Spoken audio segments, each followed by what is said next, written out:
The future is vegan. The future is vegan. The future is vegan. The future is vegan. The future is vegan. The future is vegan. The future is vegan. The future is vegan. The future is vegan. The future is vegan.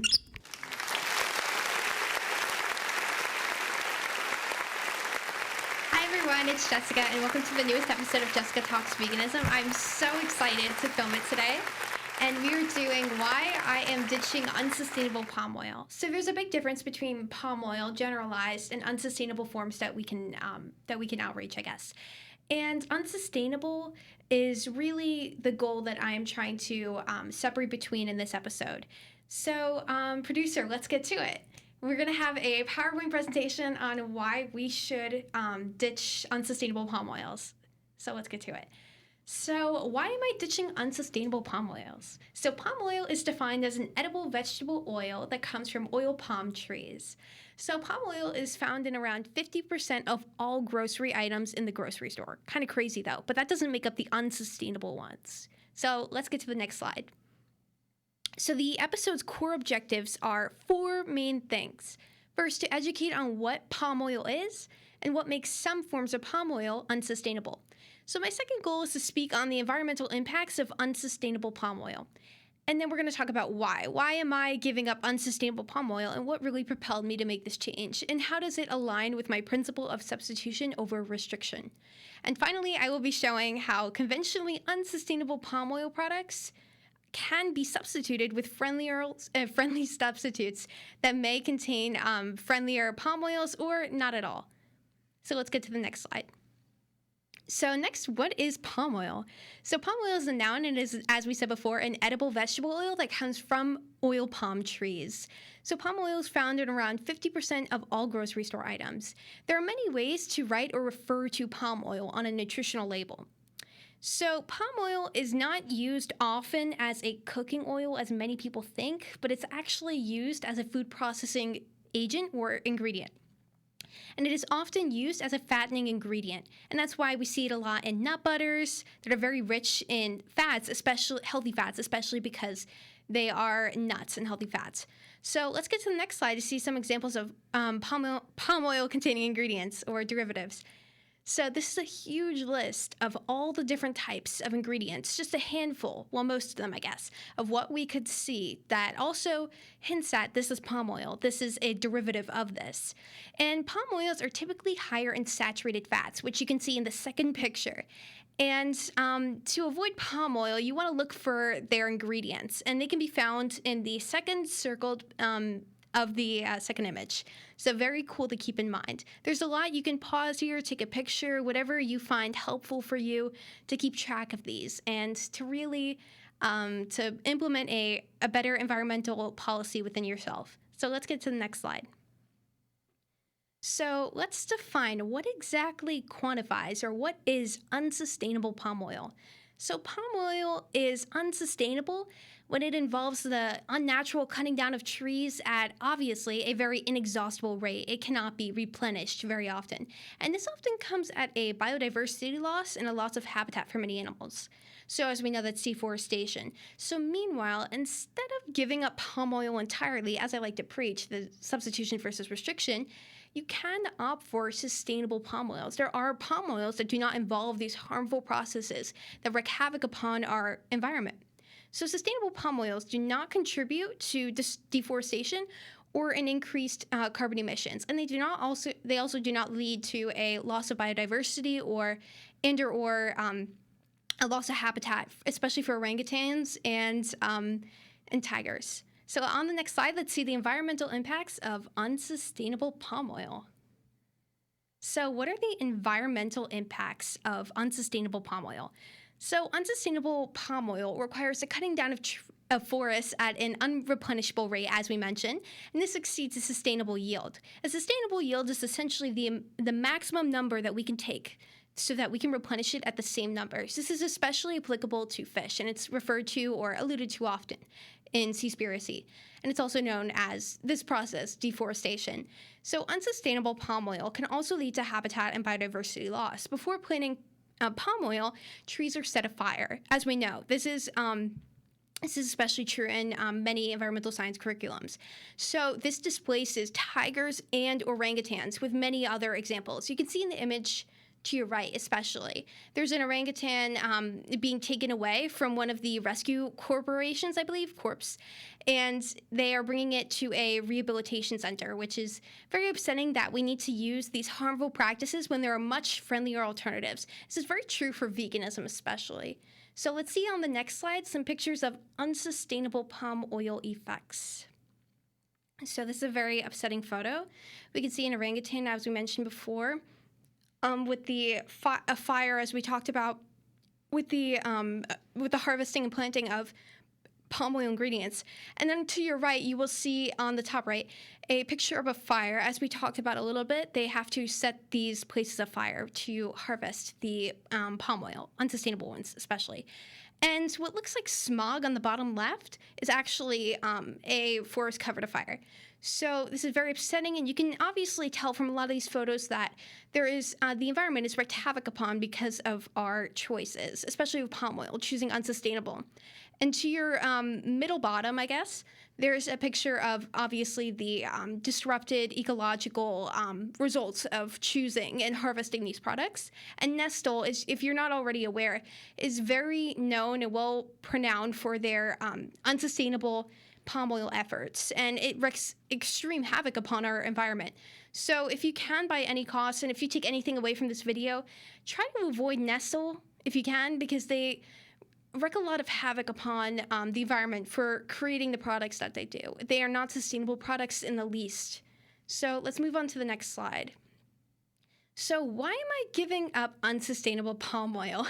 So I decided to give up unsustainable palm oil after I read a devastating article about the impacts upon the environment of unsustainable palm oil, especially referring to loss of biodiversity. And it really upset me, and it propelled me to do more research. To fuel this desire to change, I continued to do research. And this is where I stumbled upon Girls Against Palm Oil on Instagram. The account is amazing, and it's so inspiring. It's a group of young Girl Scouts that are giving up, well, essentially substituting Girl Scout cookies because they contain unsustainable palm oil. And their initiative is trying to get Girl Scouts to opt for a more sustainable brand and sustainable use, my bad. And it's a really inspiring initiative, and this propelled me to change. So on the next slide, we'll see how this fits my decision or my principle of substitution over restriction. So why substitution over restriction is applicable in this situation?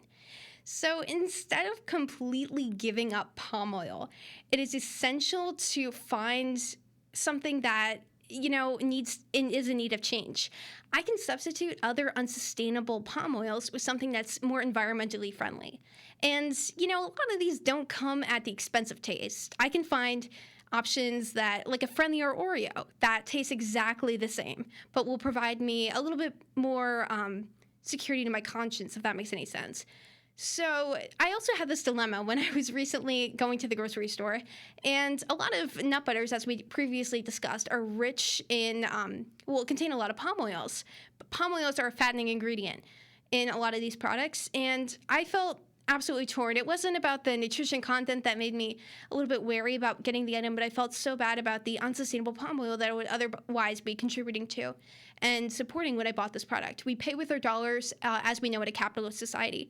So I put the item down because I think that when I go to sleep, that my decisions will mean more of a difference to me than a nut butter over vegan bread, I guess. So that's a little bit food for thought. So this connects with veganism and my approach to intuitive eating, which is developed by 2 dietitians. And there's a misconception that veganism is the most ethical way to eat. I don't like the way that they worded that, this common misconception.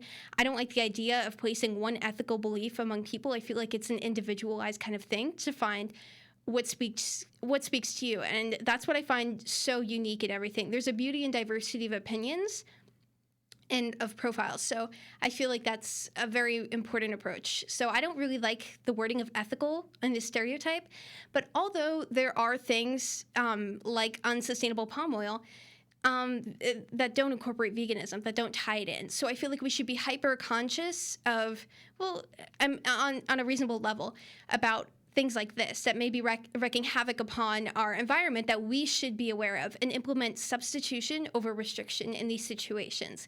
Like to your right, you will see a picture of what were previously called trefoils, shortbread. I don't think they're vegan, but I use this as a framework of example.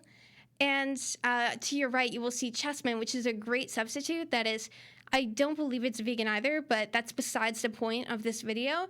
And for the chessmen, they do not use unsustainable palm oils, and they taste equally as great. So it's important to make minor swaps that can ultimately influence our environmental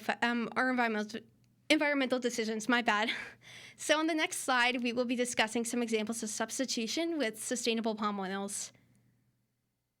So these are some sustainable products with friendly alternatives.